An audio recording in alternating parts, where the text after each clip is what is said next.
আজকে আমরা যে বিষয়টা পড়ব সেটা হচ্ছে পদ প্রকরণ। আমরা যখন ইংলিশ গ্রামার পড়তে যাই সেখানেও খুব কমন একটা টপিক হচ্ছে পার্টস অফ স্পিচ। তো বাংলার মধ্যেও সেটাই হচ্ছে আমাদের কাছে ব্যাকরণে চলে আসে, আর তা হলো পদ প্রকরণ। আর প্রতিযোগিতামূলক পরীক্ষাগুলোতে পদ প্রকরণ নিয়ে কী ধরনের প্রশ্ন আসে সেটা নিয়ে আমি বলবো, কিন্তু তার আগে আমার মনে হয় যেটা আমাদের একদম মূল আলোচনা, অর্থাৎ বেসিকটা যদি আমাদের সবার একটু পরিষ্কার থাকে, স্বচ্ছ ধারণা থাকলে পদ প্রকরণ নিয়ে আসলে সঠিক উত্তর দিয়ে আসা এটা কোনো কাহিনীই না। এবারে আমরা চলে যাচ্ছি পদের যেই বইয়ের সংজ্ঞা। বাক্যে ব্যবহৃত বিভক্তিযুক্ত শব্দ ও ধাতুকে পদ বলে। তো যেটা আমাদের বইয়ের সংজ্ঞাটা এখানে দেয়া আছে ঠিক আছে, কিন্তু আমরা একটু পড়ানো শুরু করি, তখন আমরা পানির মতো সহজ হয়ে যাবে আমাদের কাছে। আমরা বুঝে যাব যে কোনটা আসলে কোন পদ, কোনটা কোথায় ব্যবহৃত হয়ে থাকে এবং মানে কোনটার কাজটা কি। তো পদ প্রধানত দুই প্রকার আমরা দেখতে পাচ্ছি এখানে লেখা, একটা হচ্ছে সব্যয় পদ আর একটা হচ্ছে অব্যয় পদ। এবারে আসি অব্যয় পদের কথা। তো আমরা জানি অব্যয় পদ বাদে বাকি যেগুলো রয়েছে, অর্থাৎ বাকি যেই চারটা পদ রয়েছে সেই চারটা পদই হচ্ছে সব্যয় পদ। সেই সব্যয় পদ চারটা কি? বিশেষ্য, বিশেষণ, সর্বনাম এবং ক্রিয়া। তাহলে সর্বমোট কত প্রকার দাঁড়াচ্ছে আমাদের পদ প্রকরণ বাংলা ব্যাকরণে? 5 প্রকার। বিশেষ্য, বিশেষণ, সর্বনাম, ক্রিয়া, যেই চারটা হচ্ছে সব্যয় পদ, আরেকটা আসছে আমাদের অব্যয় পদ। এবারে দেখে নেওয়া যাক একটা বাক্য এবং এই বাক্যের কোন কোন শব্দ কোন কোন পদ।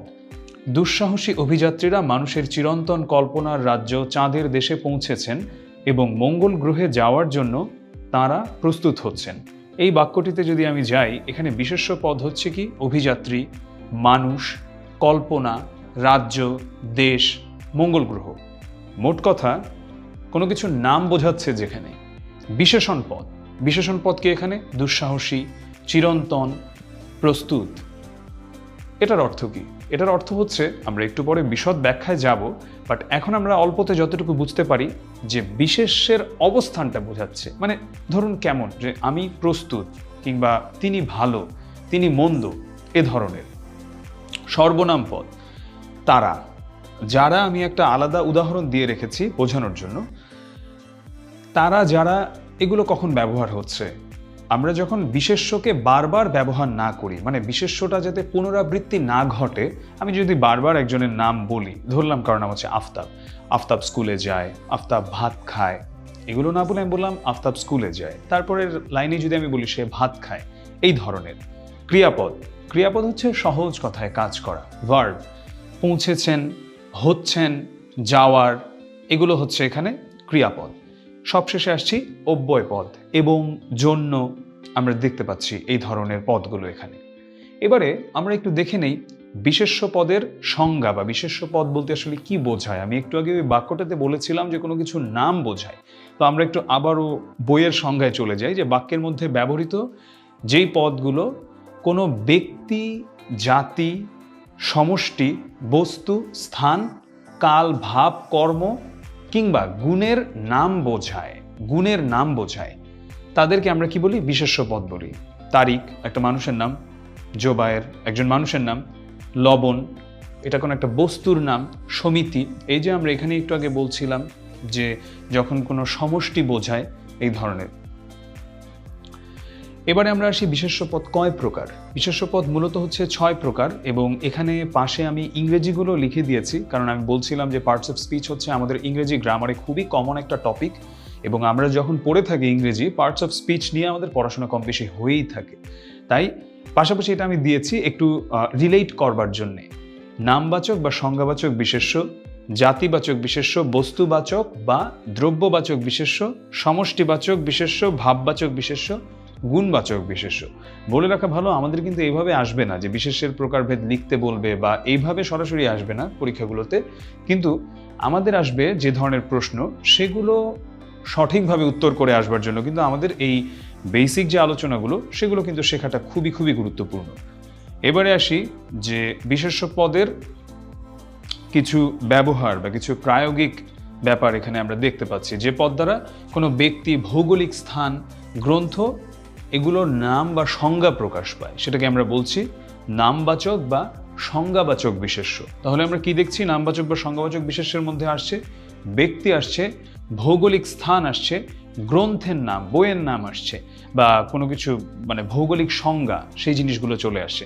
ব্যক্তির নাম সেটা যে কোনো কিছু হতে পারে, নজরুল, ওমর সানি, আনিস, মাইকেল, যেটাই হোক।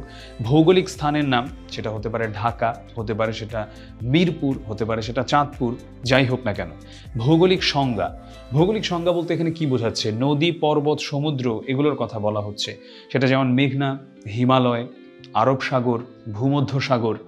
এবারে সে গ্রন্থের নাম, গীতাঞ্জলি হোক, সেটা দেশে বিদেশে হোক, কিংবা হুমায়ুন আহমেদের হলুদ হিমু কালো র‍্যাব হোক, সেটা যাই হোক না কেন, এটা হচ্ছে আমাদের পড়ছে নামবাচক বা সংজ্ঞাবাচক বিশেষ্যর মধ্যে। এটা কিন্তু আমাদের মনে রাখতে হবে।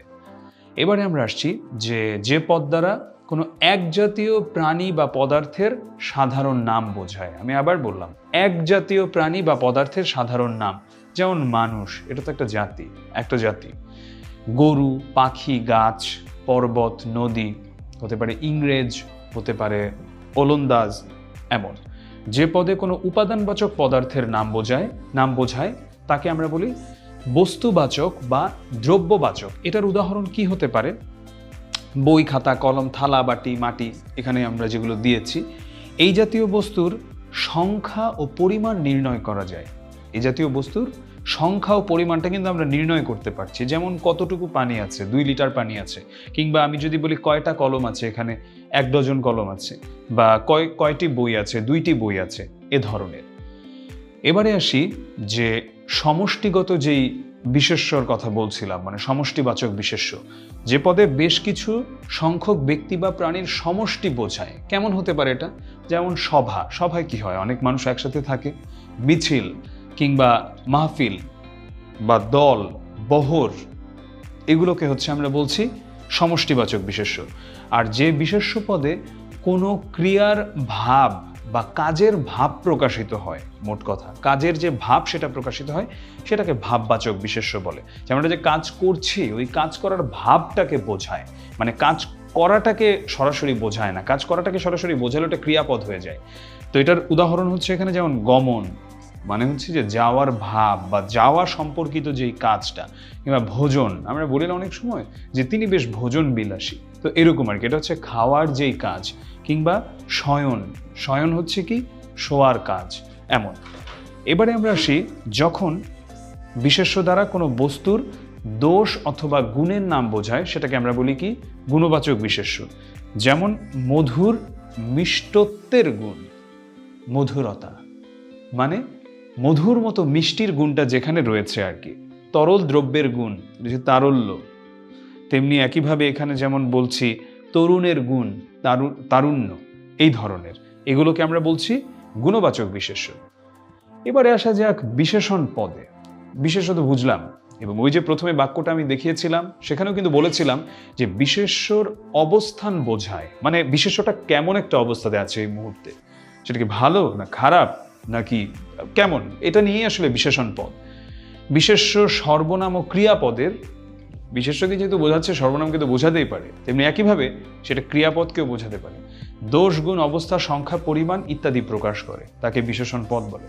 এখানে ইংলিশ গ্রামারের সাথে কিছু পার্থক্য রয়েছে, তাই আমরা যখন পড়বো দুইটা, আমরা কিছু কিছু ব্যাপার রিলেট করতে পারবো। সব কিছু কিন্তু আমরা একটা আরেকটার সাথে আসলে যোগসাজশ ঘটাতে পারবো না। তো আমাদের এটা একটু আলাদা করে বাংলাটা বাংলার মতো পড়তে হবে, মানে সবসময় কোনটা অ্যাডজেক্টিভের সাথে মিলে গেল, অ্যাডভার্বের সাথে মিলে গেল, এভাবে আসলে ভাবার দরকার নেই। আমরা বিশেষণ পড়ছি, আমরা শুধু মাথায় এটাই রাখি। চলন্ত গাড়ি, এই যেখানে দেখলাম বিশেষ্যের বিশেষণ। আমি একটা কথা বললাম কিন্তু একটু আগেই, যে বিশেষ্যের দোষ, গুণ, অবস্থা, সংখ্যা, পরিমাণ ইত্যাদি বোঝায়। তো চলন্ত গাড়ি, গাড়ি কি? গাড়ি হচ্ছে একটা বিশেষ্য পদ, চলন্ত। এটাতে কিন্তু আমি বোঝাচ্ছি যে গাড়িটার অবস্থানটা আসলে কেমন, গাড়িটা কি থেমে আছে নাকি গাড়িটা চলছে। তো এই চলন্তটা কি? এটা হচ্ছে বিশেষ্যের বিশেষণ। করুণাময় তুমি, তুমি কি? তুমি হচ্ছে একটা সর্বনাম। এখন তুমি কেমন? তুমি হচ্ছে করুণাময়। তো এটার কথা এখানে বলা হচ্ছে যে সর্বনামের বিশেষণ, যেহেতু সর্বনামকে বিশেষায়িত করলো করুণাময় এই বিশেষণ পদটা। দ্রুত চল বা দ্রুত চল, যেটাই বলি সেটা হচ্ছে ক্রিয়া বিশেষণ। কেন ক্রিয়া বিশেষণ? কারণ আমি যদি বলি চলো কিংবা চল, এটা হচ্ছে একটা ক্রিয়াপদ। এখন কিভাবে চলো? একটা তো হতে পারে যে ধীরে চলো, দ্রুত চলো, এরকম। তো ধীরে, দ্রুত, এই শব্দগুলো কি করছে? এই শব্দগুলো কিন্তু মূলত যেই ক্রিয়াপদটাকে আমরা দেখতে পাচ্ছি সেই ক্রিয়াপদের অবস্থানটাকেই প্রকাশ করছে, যে ক্রিয়াপদটা আসলে কেমন, মানে ক্রিয়াপদটা কি কোন একটা অবস্থায় এটা রয়েছে। তো এই জন্যই হচ্ছে আমরা এটাকে বলছি ক্রিয়া বিশেষণ। এবারে আসছি বিশেষণ কয় ভাগে বিভক্ত, নাম বিশেষণ এবং ভাব বিশেষণ। একটু ব্যাখ্যায় চলে যাই। যে বিশেষণ পদ কোনো বিশেষ্য বা সর্বনাম পদকে বিশেষিত করে, খুব ভালো মতো এটা আমাদের মনে রাখতে হবে। যখন বিশেষ্য বা সর্বনাম পদকে বিশেষিত করছে তখন আমরা সেই বিশেষণ পদটাকে বলছি নাম বিশেষণ। কিন্তু যেই মুহূর্তেই এটা বিশেষ্য সর্বনাম ছাড়া অন্য কোনো পদকে বিশেষিত করছে তখন আমরা সেটাকে বলছি ভাব বিশেষণ। নাম বিশেষণকে আবার আরো কয়েকটা ভাগে ভাগ করা যায়, যেমন রূপবাচক, গুণবাচক, অবস্থাবাচক, সংখ্যাবাচক, ক্রমবাচক, পরিমাণবাচক। আচ্ছা, আমি একটু উদাহরণে যাই, তাহলে আমার মনে হয় সবার কাছে ব্যাপারটা পরিষ্কার হয়ে যাবে। রূপবাচকটা কি সেটা একদম এইভাবেই মনে রাখি, যেটা কেমন জিনিসটা, এটা রূপটা কেমন, আকাশটা কেমন, আকাশটা নীল, মাঠটা কেমন সবুজ, মেঘ কেমন কালো। গুণবাচক যখন বলছি যে কেমন, মানে তার গুণের ব্যাপার নিয়ে যখন কথা হচ্ছে, দক্ষ কারিগর, তিনি একজন দক্ষ ক্যামেরাম্যান, কিংবা তিনি একজন দক্ষ সিনেমাটোগ্রাফার, যেটাই বলি না কেন। ঠান্ডা হাওয়া, হাওয়াটা কেমন, আমি সেই গুণের কথা বলছি। অবস্থাবাচক যখন অবস্থাটা বোঝানো হচ্ছে এমন, যেমন আমরা অনেক সময় জিজ্ঞাসা করি না যে ছেলেটা কেমন, ছেলেটা বললাম যে রোগা, রোগা একটা ছেলে বা ছেলেটা রোগা, এই যে রোগা এটা হচ্ছে অবস্থা বোঝাচ্ছে, অবস্থাবাচক বিশেষণ। মাছটা কেমন, বাজার থেকে যে কিনে আনলে তাজা মাছ, এটা হচ্ছে অবস্থাবাচক বিশেষণ। এবারে আসি সংখ্যাবাচক বিশেষণে, যখন সংখ্যায় প্রকাশিত হয়ে থাকে, যেমন কতগুলো লোক, হাজার লোক, কত টাকা, 100 টাকা, এরকম যখন আমরা সংখ্যায় প্রকাশ করছি। এরকম কিন্তু আমরা আরও দেখতে পাই, যেমন বললাম যে ধরুন কতটুকু পথ, আমরা বললাম যে 10 কিলোমিটার, এরকম। ক্রমবাচক, ক্রমবাচকে হচ্ছে যেটা হয় যে আমাদের সহজ কথায় আমি যদি বলি যে ক্রমানুসারে যেই আসা, সেখানে হচ্ছে আমরা দেখতে পাই এ ধরনের বিশেষণের ব্যবহার। যেমন দশম শ্রেণী, দশম শ্রেণী মানে কি, এখানে কিন্তু একটা ক্রম রয়েছে, প্রথম শ্রেণী, দ্বিতীয় শ্রেণী, তৃতীয় শ্রেণী, এমন। 70 পৃষ্ঠা, 70 পৃষ্ঠা মানে কি, এখানে একটা ক্রম রয়েছে। তেমনি একইভাবে প্রথমা কন্যা হতে পারে, সেটা দ্বিতীয়া কন্যা, তৃতীয়া কন্যা, এই যে ক্রমটা রয়েছে এখানে ক্রমবাচক বিশেষণটাকে আমরা দেখতে পাই। এবারে আসছি পরিমাণবাচক বিশেষণ, যে পরিমাণটা কতটুকু। যেমন 5% ভূমি, যে এই যে জমিটা, ধরুন কেউ জমি কিনতে যাচ্ছে, যেখানে কতটুকু জমি আছে, এরকম 5% ভূমি, 90 কাঠা জায়গা, এরকম 1000 টনি জাহাজ, এই ধরনের। এটাকে আমরা বলি যখন পরিমাণ প্রকাশিত হয়ে থাকে, পরিমাণবাচক বিশেষণ। এবারে আমরা চলে যাচ্ছি অংশবাচক বিশেষণে। অংশবাচক বিশেষণ হচ্ছে আমরা যখন একটা বিশেষ্য নিয়ে কথা বলছি, সেই বিশেষ্যর আমরা দেখতে পাচ্ছি এখানে যে আমি কিন্তু পুরোটা নিয়ে বলছি না, ওটার একটা অংশ নিয়ে বলছি। যেমন সম্পত্তি, সম্পত্তির কতটুকু, অর্ধেক সম্পত্তি দখল করেছে, ধরলাম একটা জমি দখল হয়ে গিয়েছে, কতটুকু অংশ দখল হয়ে গিয়েছে, 16 আনা দখল হয়ে গিয়েছে, মানে পুরোটাই দখল হয়ে গিয়েছে, এ ধরনের। উপাদানবাচক, উপাদানবাচক আসে এটা কি দিয়ে গঠিত এমন বোঝানোর জন্য।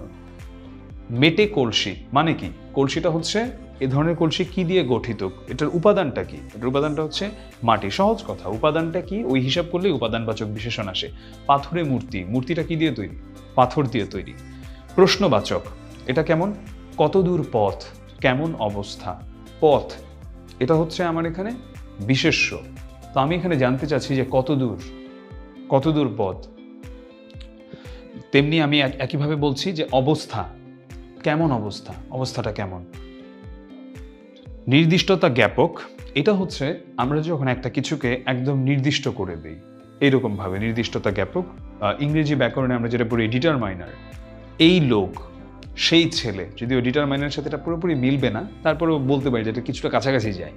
এই লোক, সেই ছেলে, এই যে লোক বিশেষ্য, আমি এটা নির্দিষ্ট করে দিলাম, এই লোক কিংবা এই ছেলে, সেই ছেলে, নির্দিষ্ট করে দিচ্ছি। তেমনি 26শে মার্চ, এইরকম নির্দিষ্ট করে দেয়া, সেটাকে হচ্ছে বলছি আমরা নির্দিষ্টতা জ্ঞাপক। এবারে আমরা আসছি যে পদ বিশেষ্য সর্বনাম ভিন্ন অন্য পদকে বিশেষিত করে, সেটাকে হচ্ছে আমরা কি বলছিলাম একদম প্রথমে বিশেষণের প্রকারভেদে, সেই বিশেষণটাকে বলে হচ্ছে ভাব বিশেষণ। এখন ভাব বিশেষণের আবার আরো 4টা প্রকারভেদ রয়েছে। প্রথমে আসছি ক্রিয়া বিশেষণ, যে পদ ক্রিয়া সংঘটনের ভাব, কাল বা রূপ নির্দেশ করে। একটু মনোযোগ দিয়ে লক্ষ্য করি, ক্রিয়াটার সংঘটন মানে ক্রিয়াটা কখন ঘটেছে সেটার ভাব, কাল মানে সেই সময়টা বা রূপ, সেটা রূপটা কেমন ছিল এটা যে বোঝায় সেটাকে আমরা বলি ক্রিয়া বিশেষণ। উদাহরণে আসলে আরো ক্লিয়ার হয়ে যাবে সবার কাছে। ক্রিয়া সংঘটনের ভাব, যেমন ধীরে ধীরে বায়ু বয়। এখন বায়ু বইছে, বায়ুটা কিভাবে বইছে? ধীরে ধীরে বইছে। ক্রিয়া সংঘটনের কাল, এই যে কখন, এটা বোঝাচ্ছে। আমি বলছিলাম যে কাল মানে সময়টা। একবার এসো, এখন এই যে এসো, এসো হচ্ছে এখানে ক্রিয়া। এখন কখন আসবো? পরে একবার এসো বা পরে এসো, এটা হচ্ছে ক্রিয়া সংঘটনের কাল। এখানে একটা কথা বলে রাখা ভালো, আমরা অনেক সময় এই ধরনের ভুল দেখতে পাই যে সংঘটনের জায়গাতে মানুষ সংগঠন লিখছে। সংগঠন আর সংঘটন দুইটা কিন্তু পুরো সম্পূর্ণ ভিন্ন দুটো শব্দ। তো আমরা মনে রাখবো সংঘটনের ভাব বা সংঘটনের কাল মানে হচ্ছে ঘটে যাওয়ার কথা বোঝাচ্ছে আর কি, যখন সেটা ঘটে গেছে। এবারে আমরা আসছি বিশেষণীয় বিশেষণ, অর্থাৎ এক্ষেত্রে আমরা দেখতে পাবো যে বিশেষণ আরেকটা বিশেষণ পদকে এখানে হচ্ছে বিশেষিত করছে। যে পদ নাম বিশেষণ অথবা ক্রিয়া বিশেষণকে বিশেষিত করে তাকে বিশেষণীয় বিশেষণ বলে। এখানে আমি আরো একটু সহজ করে বলে দেই যখন আমি উদাহরণটার দিকে যাচ্ছি। যেমন নাম বিশেষণের বিশেষণ, এখানে কি আসছে? যে নাম বিশেষণ অথবা ক্রিয়া বিশেষণকে বিশেষিত করে। সামান্য একটু দুধ দাও। এখন আমি জানি যে এখানে একবার কিন্তু আমি বলেছি যে কতটুকু দুধ, একটু দুধ, সেটাকে আবার আমি বিশেষিত করলাম, সেটা হচ্ছে সামান্য। এ ব্যাপারে সে অতিশয় দুঃখিত। এই যে অতিশয়, এটা বলে আমি পুরো ব্যাপারটাকে আবারও বিশেষিত করলাম। কিন্তু ক্রিয়া বিশেষণের বিশেষণ কেমন হয়? যেমন রকেট অতি দ্রুত চলে। প্রথম কথা হচ্ছে চলে, এটা হচ্ছে ক্রিয়া। কিভাবে চলে? দ্রুত চলে, গেল ক্রিয়া বিশেষণ। এখন সেটাকে আবারও বিশেষিত করা হচ্ছে অতি দ্রুত চলে, এরকম। তো এটা হচ্ছে আমাদের ক্রিয়া বিশেষণের বিশেষণ, তার উদাহরণ। এবারে যাচ্ছি অব্যয়ের বিশেষণ। যে ভাব বিশেষণ অব্যয় পদ অথবা অব্যয় পদের অর্থকে বিশেষিত করে। উদাহরণ দেখতে পাই আমরা, ধিক্তারে শতধিক নির্লজ্জ যে জন। এখানে আমরা যেটা দেখতে পাচ্ছি, এখানে হচ্ছে যে অব্যয় পদ বা অব্যয় পদের অর্থটাকে কিন্তু বিশেষিত করে ফেলছে। এবারে আমরা যাচ্ছি যে বাক্যের বিশেষণে, যে কখনো কখনো যেটা হয় যে সম্পূর্ণ একটা বাক্যকে বিশেষিত করে একটা বিশেষণ পদ, সেটাকে হচ্ছে আমরা বলি বাক্যের বিশেষণ। যেমন দুর্ভাগ্যক্রমে দেশ আবার নানা সমস্যা জালে আবদ্ধ হয়ে পড়েছে। এই যে দেশ আবার নানা সমস্যা জালে আবদ্ধ হয়ে পড়েছে, এটা কিন্তু একটা বাক্য। যখন আমি বললাম দুর্ভাগ্যক্রমে, তখন কি হলো? তখন এই পুরো বাক্যটা আবারও বিশেষিত হলো। একইভাবে আজ আমাদের কঠিন পরিশ্রমের প্রয়োজন। বাস্তবিকই, যখন বাস্তবিকই বিশেষণ পদটা এখানে আমি ব্যবহার করছি, পুরো বাক্যটাই কিন্তু বিশেষিত হয়ে যাচ্ছে। এবারে আসছি বিশেষণ গঠনের বেশ কিছু নিয়মাবলী নিয়ে।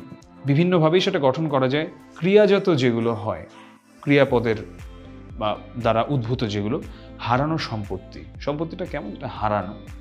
খাবার পানি, খায় যেটা, এই যে ক্রিয়াটা এখানে চলে আসছে। অনাগত দিন, যেটা এখনো আসেনি, অনাগত আসবে। অব্যয়জাত হতে পারে, এই যে আচ্ছা মানুষ, আচ্ছা আচ্ছা মানুষ, উপরি পাওনা, হঠাৎ বড় লোক, এইরকম, হঠাৎ এরকম আর কি। সর্বনামজাত কেমন হয়? যে কবেকার কথা, কোথাকার কে, স্বীয় সম্পত্তি, এই যে কোথাকার, স্বীয়, কবেকার, এ ধরনের। সমাসসিদ্ধ কি হয় বিশেষণ গঠনটা? সেটা হচ্ছে বেকার, নিয়ম বিরুদ্ধ, জ্ঞান হারা, চৌচালা ঘর, এ ধরনের। তো বিপসামূলক, হাসি হাসি মুখ, কাঁদো কাঁদো চেহারা, ডুবু ডুবু নৌকা। এখন এখানে হচ্ছে আসলে আমি একদম ছোট্ট করে এটা মনে রাখার ব্যাপারটা একটু বলতে পারি। আমরা এখানে দেখছি যে এখানে কি বোঝাচ্ছে একটা জিনিস, যে ডুবু ডুবু নৌকা মানে ডুবে যাচ্ছে, ডুবে যাচ্ছে, ডুবে কিন্তু যায়নি। কাঁদো কাঁদো চেহারা মানে কি? মানে কিন্তু এখনো কিন্তু সে কাঁদেনি। ধরলাম যে একটা ছোট বাচ্চা, তার কাঁদো কাঁদো চেহারা মানে কি? সে তো এখনো কাঁদেনি, কিন্তু কাঁদবে কাঁদবে এমন একটা অবস্থা। তেমনি হাসি হাসি মুখ মানে কিন্তু এমন না যে সে অট্ট হাসি দিয়ে ফেটে পড়লো, তার মুখটা হাসি হাসি। বিপসামূলক এগুলোই রয়েছে বিশেষণ, এভাবে গঠন করা যায়। অনুকার অব্যয়জাত, তো অনুকার অব্যয়জাত তো আমরা জানি যে যেখানে হচ্ছে আমাদের এ ধরনের ধ্বনির কথা চলে আসে, যে কনকনে শীত, সনসনে হাওয়া, এরকম যখন অনুকার বোঝায়, অনুকার অব্যয়। এবারে আমরা আসি কৃদন্ত। কেমন? কৃতি সন্তান, জানাশোনা লোক, পায়ে চলা পথ, হৃত সম্পত্তি, এই উদাহরণগুলো। তদ্ধিতান্ত, যখন আমি প্রত্যয় পড়িয়েছি সেখানে কিন্তু প্রত্যয়ের মধ্যে আমি এগুলোর খুব বিশদ বিবরণ দিয়েছি, তাই আমি আর এগুলো নিয়ে আলাদা করে কথা বলছি না, কৃদন্ত তদ্ধিতান্ত এগুলো নিয়ে। আমি শুধু এখানে উদাহরণগুলো নিয়ে একটু বলে যাচ্ছি। জাতীয় সম্পদ, নৈতিক বল, মেঠো পথ, উপসর্গযুক্ত যেগুলো, কেমন উপসর্গযুক্ত? এই যে নিখুঁত কাজ, এখানে কি খুঁত, এখানে নি উপসর্গটা যুক্ত হয়ে এটা হয়ে গেল নিখুঁত কাজ। তেমনি অপহৃত সম্পদ, এটা ছিল হৃত, হৃতর আগে বসলো অপ। তেমনি একইভাবে হচ্ছে আমরা পরের উদাহরণটাতেও দেখতে পাই নির্জলা, মিথ্যে। এবারে আসি আমরা বিদেশি বিদেশি বিশেষণ পদগুলো, মানে বিদেশি শব্দের ক্ষেত্রে কিভাবে সেটা ব্যবহৃত হয়ে থাকে। যেমন আমি যদি বলি এখানে যে নাস্তানুবাদ অবস্থা, এই যে এখানে একটা বিদেশি শব্দ চলে আসলো, লাওয়ারিশ মাল, কিংবা আমরা অনেক সময় শুনি যে বেওয়ারিশ লাশ, লাখেরাত সম্পত্তি, দরপত্তনি তালুক, এ ধরনের বিশেষণ পদ যখন দুই বা ততোধিক বিশেষ্য পদের মধ্যে গুণ, অবস্থা, পরিমাণ প্রভৃতি বিষয়ের তুলনায় একের উৎকর্ষ বা অপকর্ষ বুঝিয়ে থাকে, তখন তাকে বিশেষণের অতিশায়ন বলে। তো এত কঠিন বইয়ের সংঘাতে যাওয়ার আগে একটু বলি যে এখানে আসলে উৎকর্ষ অপকর্ষ বোঝাতে আর কিছুই না, সেটা হচ্ছে মোট কথা একটা আরেকটার চেয়ে কি মানে কম ভালো, বেশি ভালো, যেটা আমরা ইংরেজিতে পড়ে এসেছি বেটার, ওয়ার্স, এই জিনিসটাই এখানে। যমুনা একটি দীর্ঘ নদী, পদ্মা দীর্ঘতর, কিন্তু মেঘনা বাংলাদেশের দীর্ঘতম নদী। এখানে তাহলে কাহিনীটা হলো কি?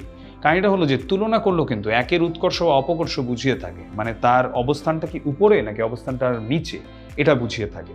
এটাই হচ্ছে আমাদের বিশেষণ পদের অতিশায়ন। এটাকে কি বলে? এটাকে বলে বিশেষণের অতিশায়ন। বিশেষণের অতিশায়ন আবার দুই ধরনের, একটা হচ্ছে বাংলা শব্দের অতিশায়ন, একটা হচ্ছে তৎসম শব্দের অতিশায়ন। এবারে আমরা দেখব এই দুটো নিয়ে। একই পদের বিশেষ্য বিশেষণ রূপে প্রয়োগ। বাংলা ভাষায় একই পদ কখনো বিশেষ্য রূপেও থাকতে পারে, কখনো বিশেষণ রূপেও থাকতে পারে। এই জিনিসগুলো হচ্ছে আমাদের অনেকের কাছে কনফিউজিং মনে হয়, এবং প্রতিযোগিতামূলক পরীক্ষায় যদি এরকম একটা প্রশ্ন চলে আসে যে নিচের বাক্যে ভালো শব্দটি কোন পদকে নির্দেশ করছে, এখানে কিন্তু আমাদের আসলে কনফিউজড হয়ে গেলে চলবে না। আমাদের এটা খুব ভালো মতো মাথায় রাখতে হবে। একই পদ বিশেষ্য ও বিশেষণ রূপে ব্যবহৃত হতে পারে, যে বললাম, এখন সেটার কিছু উদাহরণ দিচ্ছি আমি। ভালো বিশেষণ রূপে কেমন? ভালো বাড়ি পাওয়া কঠিন। ভালো বাড়ি, এই যে বললাম, কেমন বাড়ি? ভালো বাড়ি। বাড়ি কিন্তু একটা বিশেষ্য, বাড়িটা কেমন এটার অবস্থাটা বুঝালাম, যে ভালো না খারাপ না কি সেটা বুঝালাম। ভালো বাড়ি পাওয়া কঠিন। আর যখন বিশেষ্য রূপে বুঝাচ্ছি, আপন ভালো সবাই চায়, মানে কি? মানে হচ্ছে নিজের ভালো সবাই চায়, আমরা সবাই নিজের ভালোটা তো সবাই কামনা করি। তো এখানে কিন্তু ভালো তেমন করে আলাদা করে কোনো এমন কিছু বোঝাচ্ছে না বিশেষণের মতো, যে কোনো একটা বিশেষ্যর অবস্থাকে প্রকাশ করছে না, তাই এটা হচ্ছে বিশেষ্য রূপে আমরা এখানে দেখতে পাচ্ছি। একইভাবে মন্দ, ভালো যেহেতু বললাম, এটার বিপরীত শব্দটাতে আবার চলে যায় মন্দ, বিশেষণ রূপে। মন্দ কথা বলতে নাই। কেমন কথা? মন্দ কথা। তার মানে কথা যে বিশেষ্য সেটার অবস্থানটা বোঝাচ্ছে। বিশেষ্য রূপে এখানে কি আসে? এখানে কি মন্দটা তুমি দেখলে, এখানে কি খারাপটা তুমি দেখলে, এরকম। যেমন অনেক সময় বলতে খারাপ কাজ করতে নেই, আবার বললাম এটা হচ্ছে একটা খারাপ কাজ করতে নেই যদি বলি, সেটা একটা বিশেষণ খারাপ। আর যদি বলি যে এখানে কি খারাপটা তুমি দেখলে, ওখানে কিন্তু খারাপ আর বিশেষণ থাকে না, ওটা বিশেষ্য হয়ে যায়। এবারে আমরা আসি পুণ্য। বিশেষণ রূপে, তোমার এ পুণ্য প্রচেষ্টা সফল হোক। প্রচেষ্টাটা কেমন? পুণ্য, ভালো। বিশেষ্য রূপে কেমন? পুণ্যমতি হোক। এই যে এখানে কিন্তু আর ওভাবে আলাদা করে কোনো বিশেষ্যকে বিশেষিত করছে না। নিশীথ, নিশীথ রাতে বাজছে বাঁশি, এটা কি? বিশেষণ রূপে। রাতটা কেমন? নিশীথ রাত, গভীর রাত। আর বিশেষ্য রূপে হচ্ছে গভীর নিশীথে প্রকৃতি সুপ্ত। এখানে কিন্তু বিশেষ্য রূপে হচ্ছে নিশীথেটা চলে আসলো, গভীর নিশীথে প্রকৃতি সুপ্ত। কারণ নিশীথে বলতে এখানে বোঝানো হচ্ছে রাত। শীত, শীতকালে কুয়াশা পড়ে, বুঝলাম বিশেষণ রূপে। আর বিশেষ্য রূপে হচ্ছে কেমন? শীতের সকালে চারিদিক কুয়াশায় অন্ধকার। এটা হচ্ছে কেমন? এটা হচ্ছে এখানে আবার বিশেষ্যর মতো করে ব্যবহৃত হয়েছে। সত্য, বিশেষণ রূপে, সত্য পথে থাকো, কাউকে বললাম, তো কেমন পথে থাকো? সত্য পথে থাকো। আরে যখন আমি বিশেষ্য রূপে বলছি এক বিরাট সত্য, এখানে কিন্তু সত্য কাউকে বিশেষিত করছে না। এবারে আমরা অনুশীলনে চলে যাব, আমি উত্তরগুলো দিব না। এতক্ষণ আমরা যারা যারা পড়েছি এবং জিনিসগুলো নোট ডাউন করেছি, আমার মনে হয় আমরা দেখলে এটার উত্তর আমরা বলতে পারি যে বিশেষ্য পদ কয় প্রকার। দেখা কিরূপ বিশেষ্য? অবশ্যই উত্তর দিতে পারা উচিত, কারণ আমি সবগুলোই কিন্তু একটু আগেও কভার করেছি। রোগা ছেলে কিরূপ বিশেষণ? আমি কিন্তু সরাসরি এটার উদাহরণও দিয়েছিলাম। নাম বিশেষণ কত প্রকার? এবারে আমরা আসি সর্বনাম পদে। ফারদিন, এখন একটা ব্রেক নাও তো ভাই। দেখো তো কতক্ষণ হলো। আচ্ছা, সমস্যা নেই, হোক। সর্বনাম থেকে শুরু করবো। নেক্সট আরেকটা স্লটে শেষ হয়ে যাবে আর কি পুরোটা।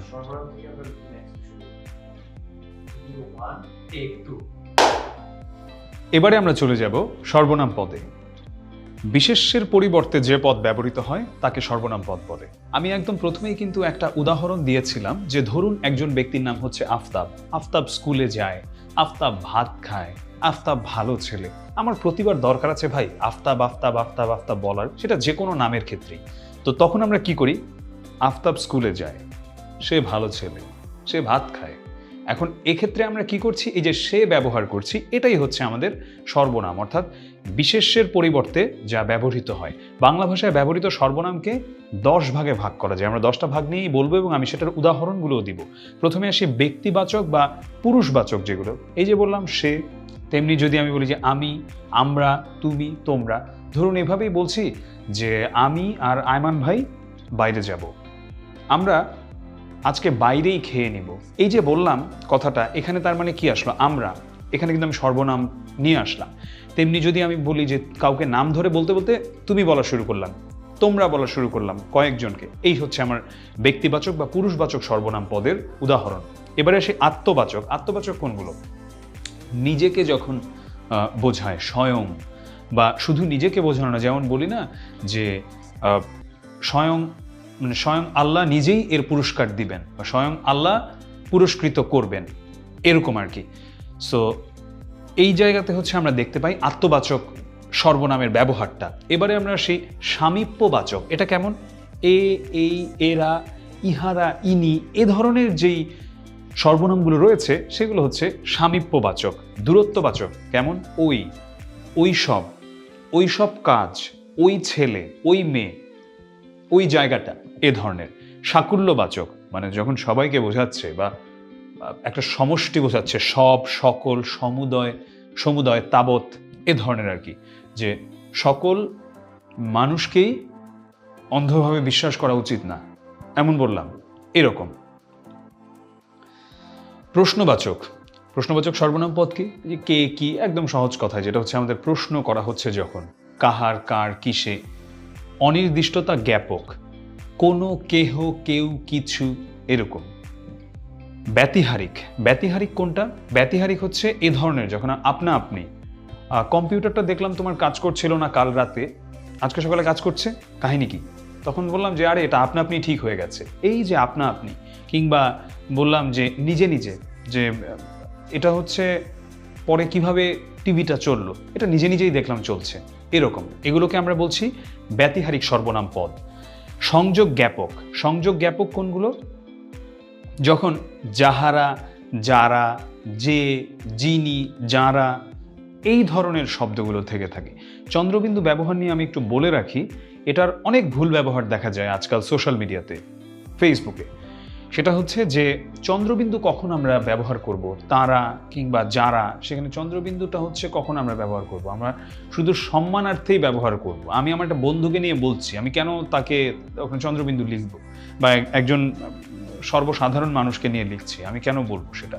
ধরুন আমি একজন মানুষকে নিয়ে লিখলাম যিনি হচ্ছেন অনেক সম্মানিত, ধরুন আমি আমাদের দেশের মহামান্য রাষ্ট্রপতিকে নিয়ে লিখলাম, অবশ্যই আমি ওখানে চন্দ্রবিন্দু ব্যবহার করব। মাননীয় প্রধানমন্ত্রীকে নিয়ে লিখলাম, অবশ্যই সেখানে চন্দ্রবিন্দু ব্যবহার করব। এইরকম।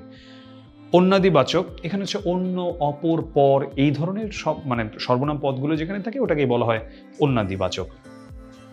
যে কাজ করে, অর্থাৎ কর্তাই পুরুষ। যে কাজ করে, ভালো কথা, যে কাজ করে সেটা হচ্ছে কর্তা এবং সেটাই হচ্ছে পুরুষ। বিশেষ্য সর্বনাম ও ক্রিয়ার পুরুষ আছে, বিশেষণ ও অব্যয়ের পুরুষ নাই। উত্তম পুরুষ, মধ্যম পুরুষ, নাম পুরুষ, এই অংশটা থেকে কিন্তু আমাদের প্রশ্ন আসে। আর প্রশ্ন আসার চেয়েও বড় কথা হচ্ছে যে আমাদের এই জিনিসগুলো কিন্তু একটা আরেকটার সাথে খুব জড়িত। আমি বলবো যে এই এই টপিকগুলো, তো তাতে যেটা হয় যে আমি এখানে পড়ছি সর্বনাম পদ, কিন্তু তার মধ্যেও পুরুষ চলে আসলো। তো পুরুষ কি সেটা যদি আমি না বুঝি তাহলে আমি কিভাবে কি করব? তাই আমাদের অবশ্যই পুরুষের অধ্যায় থেকে সেটা কিন্তু ভালো মতো পড়ে নিতে হবে। এরপরেও আমি কিছু এখানে দেখেছি, আমি এখানে কিছু কথা একটু বলছি, বেসিক আলোচনাটা আমি করব। ব্যাকরণে পুরুষ 3 প্রকার: উত্তম পুরুষ, মধ্যম পুরুষ, নাম পুরুষ। উত্তম পুরুষকে সেটা হচ্ছে স্বয়ং বক্তাই উত্তম পুরুষ, মানে যে কথা বলছে। যেমন এখানে আমি কথা বলছি, আমি হচ্ছে এখানে উত্তম পুরুষ। আমি, আমরা, আমাকে, আমাদের, আমরা কয়েকজন মিলে করছি, তো এখানে আমরা হচ্ছে উত্তম পুরুষ, আমাদের। মধ্যম পুরুষ কোনটা? সেটা হচ্ছে প্রত্যক্ষভাবে উদ্দিষ্ট ব্যক্তি বা শ্রোতাই মধ্যম পুরুষ। এটার মধ্যে আসলে কি কি চলে আসে? তুমি, তোমরা, আপনি, আপনারা। আসলে আমি মনে করি যে পুরুষ, আমাকে ছোটবেলায় আমার একজন বাংলা শিক্ষক শিখিয়েছিলেন, এবং এটা আমি মনে করি যে পুরুষ মনে রাখার জন্য সবচেয়ে সহজ। আমি, আমরা উত্তম পুরুষ, তুমি, তোমরা, আপনি, আপনারা মধ্যম পুরুষ, এছাড়া দুনিয়াতে যা কিছু আছে নাম পুরুষ। শেষ, সহজ হিসাব। অনুপস্থিত অথবা পরোক্ষভাবে উদ্দিষ্ট ব্যক্তি, বস্তু বা প্রাণীর, মানে প্রাণী হচ্ছে নাম পুরুষ। যেমন সে, তার, তাহারা, তাদের, যাই বলি না কেন, এগুলো সবই হচ্ছে নাম পুরুষ। সমস্ত বিশেষ্য শব্দই নাম পুরুষ, এরকম। এবারে আমরা আসছি পুরুষের রূপ নিয়ে। যেমন সাধারণ রূপে যখন থাকে একটা পুরুষ, তখন সেখানে উত্তম পুরুষে কি হয়, মধ্যম পুরুষে কি হয়, নাম পুরুষে কি হয়। যেমন উত্তম পুরুষে যদি হয় আমি, মধ্যম পুরুষে হয়ে গেল তুমি, নাম পুরুষে হয়ে গেল সেটা সে। একইভাবে যখন আমি উত্তম পুরুষে এসে বলছি আমরা, মধ্যম পুরুষে বলছি তোমরা, নাম পুরুষে এসে বলছি তারা। তো এই ব্যাপারগুলো আমি একদম প্রথমে যেটা বললাম পুরুষ চেনার জন্য, যে আমি, আমরা উত্তম পুরুষ, তুমি, তোমরা, আপনি, আপনারা এগুলো হচ্ছে মধ্যম পুরুষ। এছাড়া যা আছে সবই হচ্ছে নাম পুরুষ। সম্ভ্রমাত্মক রূপে যখন আমরা এভাবে সম্মান দিয়ে বলছি, সম্ভ্রম জুগিয়ে বলছি, তখন কিভাবে আসে? আপনি, আপনারা। এখানে নাম পুরুষে কি হয়ে গেল? তিনি, এই যে তাঁরা, চন্দ্রবিন্দু নিয়ে একটু আগেও বলছিলাম, যখন আমরা সম্মানার্থে ব্যবহার করি শুধু তখনই তাঁরা, যাঁরা এগুলো হবে আর কি, অর্থাৎ সেখানে চন্দ্রবিন্দু বসবে। তাঁদের, তাহাদিগকে এগুলো আসবে। ওদের, যদিও এটা হচ্ছে ওর, এটা আমাদের বাংলাদেশি বাংলা ভাষায় আসলে ব্যবহৃত হয় না, এটা কলকাতার বাংলায় আমরা দেখতে পাই এ ধরনের ব্যবহার। তুচ্ছার্থক বা ঘনিষ্ঠতা জ্ঞাপক রূপে। কেমন? নাম পুরুষ দেখছি ইহা, ইহারা, এরা, ওরা। তুচ্ছার্থক বা ঘনিষ্ঠতা জ্ঞাপক, এটার একটা সবচেয়ে সহজ উদাহরণ কি হতে পারে? এটার সবচেয়ে সহজ উদাহরণ যেটা হতে পারে সেটা হচ্ছে যে ধরুন আমরা যখন কাউকে তুই বলি, এখন এটা কিন্তু দুই অর্থে হতে পারে। অনেক সময় আমাদের মানে বাবা মারা আমাদেরকে তুই বলে, বড় ভাই বোন বা কাছের বন্ধুরা আমাদেরকে তুই বলে, সেটা কিন্তু তুচ্ছার্থক রূপে নয়। আবার অনেক সময় কিন্তু যারা আমাদের চেয়ে মানে যারা আমাদের অধীনস্থ, এমন অনেক মানুষকেও কিন্তু অনেকে তুই বলে থাকে, কিংবা কোনো বলবো যে মানে কোনো মানুষকে তুচ্ছ করে, সেটা হতে পারে যে সেই মানুষটা খারাপ, তাকে ওই হিসেবেও বলছে। তো এইভাবেও কিন্তু বলে থাকে। তাই তুচ্ছার্থক বা ঘনিষ্ঠতা জ্ঞাপক রূপে আমরা হচ্ছে এ ধরনের ব্যবহার দেখতে পাই। তো এখানে আমি নাম পুরুষটা বলছি, ইহা, ইহারা, এই, এরা এ ধরনের হয়ে থাকে।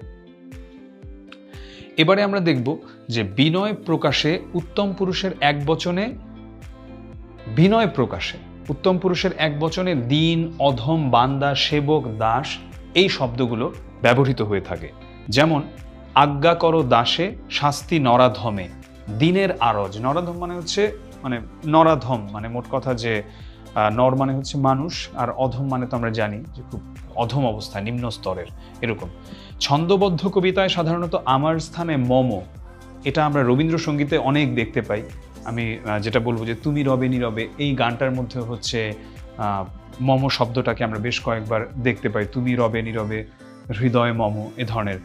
আমাদের স্থানে মোদের, যখন আমরা সেই অতুল প্রসাদের গানে, কবিতায় মোদের গরব, মোদের আশা, আমরি বাংলা ভাষা, কিংবা আমরা স্থানে মোরা, মোরা জনমে হংসমিথুন, আমরা যখন রবীন্দ্রসঙ্গীত দেখতে পাই, কিংবা মোরার আরও অনেক অনেক উদাহরণ রয়েছে আর কি। তো ছন্দবদ্ধ কবিতা এটা ব্যবহৃত হয়। যেমন কে বুঝিবে ব্যথা মম, মম মানে হচ্ছে কে বুঝিবে ব্যথা মম। তো এখানে হচ্ছে আমাকে মমর ব্যবহারটা আমি দেখতে পাচ্ছি ছন্দবদ্ধ কবিতার কথা বললাম, আমার মোদের গর্ব মোদের আশার কথা আমি একটু আগেই বললাম। তো তাহলে কি আসছে, এই দুইটা বিষয় আমরা একটু খেয়াল রাখবো। প্রথম কথা হচ্ছে বিনয় প্রকাশে উত্তম পুরুষের এক বচনে দিন, অধম বান্দা সেবক দাস, এগুলো আসছে। ছন্দবদ্ধ কবিতায় আমার স্থানে আসছে মম, আমাদের স্থানে মোদের। আমার স্থানে মানে আমার এটা না বলে যে হৃদয়ে মম, হৃদয় আমার না বলে বুঝেছি হৃদয় মম, কে বুঝবে ব্যথা মম, কে আমার ব্যথা বুঝবে, এ ধরনের। মোদের গরব মোদের আশা, আমাদের গরব আমাদের আশা না বলে বললাম মোদের গরব মোদের আশা, এইরকম। এবারে আমরা আসছি উপাস্যের প্রতি সাধারণত আপনি স্থানে তুমি প্রযুক্ত হয়। আমরা যখন মুনাজাত ধরি, আমরা এটা কিন্তু খুব দেখতে পাই যে জুম্মার নামাজের পরেও যখন মসজিদের ইমাম হুজুর খুব সুন্দর করে মোনাজাত ধরেন, সেই মোনাজাতের মধ্যে কিন্তু তিনি বলেন যে হে আল্লাহ তুমি আমাদের রক্ষা করো, তুমি আমাদের রক্ষা করো। তাহলে এখানে কি বলছে, উপাস্যের প্রতি সাধারণত আপনি স্থানে তুমি প্রযুক্ত হয়। আমরা কিন্তু তুমি বলে থাকি উপাস্যকে, মানে আমাদের যিনি স্রষ্টা তাকে। প্রভু তুমি রক্ষা করো এ দিন সেবকে। অভিনন্দনপত্র রচনায় অনেক সময় সম্মানিত ব্যক্তিকে তুমি সম্বোধন করা হয়। ঘনিষ্ঠজন, আপনজন বা সমবয়স্ক সাথীদের প্রতি ব্যবহার্য, যেটা আমি বলছিলাম। তুমি ঘনিষ্ঠ মানুষকে বলি, আপনজনকে বলি, সমবয়স্ক সাথীদের বলি। আর তুই তুচ্ছার্থে ব্যবহৃত হয়, এটা আমি একটু আগে বুঝিয়েছি, আর ঘনিষ্ঠতা বোঝাতেও ব্যবহৃত হয়। তবে এখানে আসলে আমাদের বাংলাদেশি বাংলার সাথে কলকাতার বাংলার বা পশ্চিমবঙ্গের বাংলার একটু পার্থক্য রয়েছে। সেখানে কিন্তু তুমির ব্যবহারটা অনেক বেশি হয়ে যায়, যেটা কিন্তু আমাদের এখানে এটা হয় না। আমাদের এখানে ভাষার মধ্যে সেখানে হয়তো আমরা আপনিটা বেশি ব্যবহার করি, কিন্তু দেখা যায় ওখানে কিন্তু তুমির ব্যবহারটা আপনির চেয়ে আবার আমরা বেশি দেখতে পাই। অব্যয় পদ, যার ব্যয় বা পরিবর্তন হয় না, অর্থাৎ যা অপরিবর্তনীয় শব্দ তাই অব্যয়। এই একটা লাইন দিয়ে না আসলে অব্যয়কে বোঝানোর জন্য আর কিছু বাকি থাকে না, এটাই মানে বুঝিয়ে দেয়। যা অপরিবর্তনীয় শব্দ, পরিবর্তন হবে না যা, সেটাই হচ্ছে অব্যয়। যার ব্যয় বা পরিবর্তন নেই, সহজ কথা। যে পদ সবসময় অপরিবর্তনীয় থাকে, এটার কোনো চেঞ্জ নাই, কোনো পরিবর্তন নাই, কখনো কখনো বাক্যের শোভা বর্ধন করে, মানে বাক্যটাকে আরো সুন্দর করে, কখনো একাধিক পদের বাক্যাংশের বা বাক্যের সংযোগ বা বিয়োগ সম্বন্ধ ঘটায়, তাকে অব্যয় পদ বলে।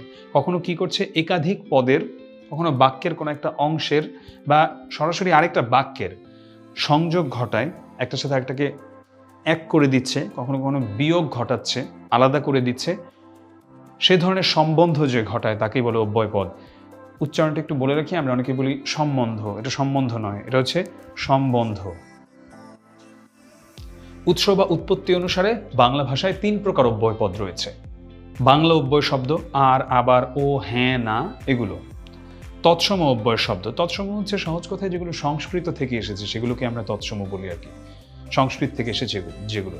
যদি, যথা, সদা, সহসা, হঠাৎ, দৈবাৎ, পুনশ্চ, আপাতত, বস্তুত, এগুলো আমাদের আসলে একটু মনে রাখতে হবে। মানে এগুলো এখানে কোনো নিয়ম দিয়ে বোঝাটা কঠিন ব্যাপার। এবং, ও, সুতরাং তৎসম শব্দ হলেও বাংলায় এগুলোর অর্থ পরিবর্তিত হয়েছে। ভালো মতো দেখি, সংস্কৃতে এবং শব্দের অর্থ এমন, কিন্তু আমরা কি এটাকে এবং মানে কি আমরা এমন বুঝাই? ধরুন আমি কি বলছি যে আমি ক্লাস নিব এবং ভিডিওটা এডিট করব, এখানে এবং দিয়ে আমরা কি বুঝাই? মানে অ্যান্ড ইংরেজির বা ও বাংলায় এটা বুঝাই। কিন্তু সংস্কৃতে কিন্তু এমন না, সংস্কৃতে কিন্তু এটার অর্থ হচ্ছে এমন এবং এর, আমরা কিন্তু এভাবে ব্যবহার করি না। আর সুতরাং অর্থ হচ্ছে অত্যন্ত অবশ্য, কিন্তু আমরা কিন্তু সুতরাং অর্থ অত্যন্ত অবশ্য এই হিসাবে কিন্তু আমরা সুতরাং ব্যবহার করি না। সুতরাং আমরা ব্যবহার করি অতএব, এটা যে যেহেতু আমার ভিডিওটা করা শেষ, সুতরাং আমি এখন ভিডিওটা এডিট করতে বসতে পারি। এই যে সুতরাং মানে কি, মানে অতএব আমি এখন ভিডিওটা এডিট করতে বসতে পারি। তার মানে কি বুঝলাম, যে এই অব্যয়গুলো যদিও এগুলোর উৎপত্তি সংস্কৃত ভাষায়, সংস্কৃতে ছিল মানে তৎসম, কিন্তু এগুলো যেই অর্থে তৎসমতে ছিল আমাদের এখানে কিন্তু এখন সেই অর্থে ব্যবহৃত হয় না। বাংলা ভাষায় এসে এগুলোর অর্থগুলো পরিবর্তিত হয়ে গেছে। এবারে সেই বিদেশি অব্যয় শব্দ, কেমন?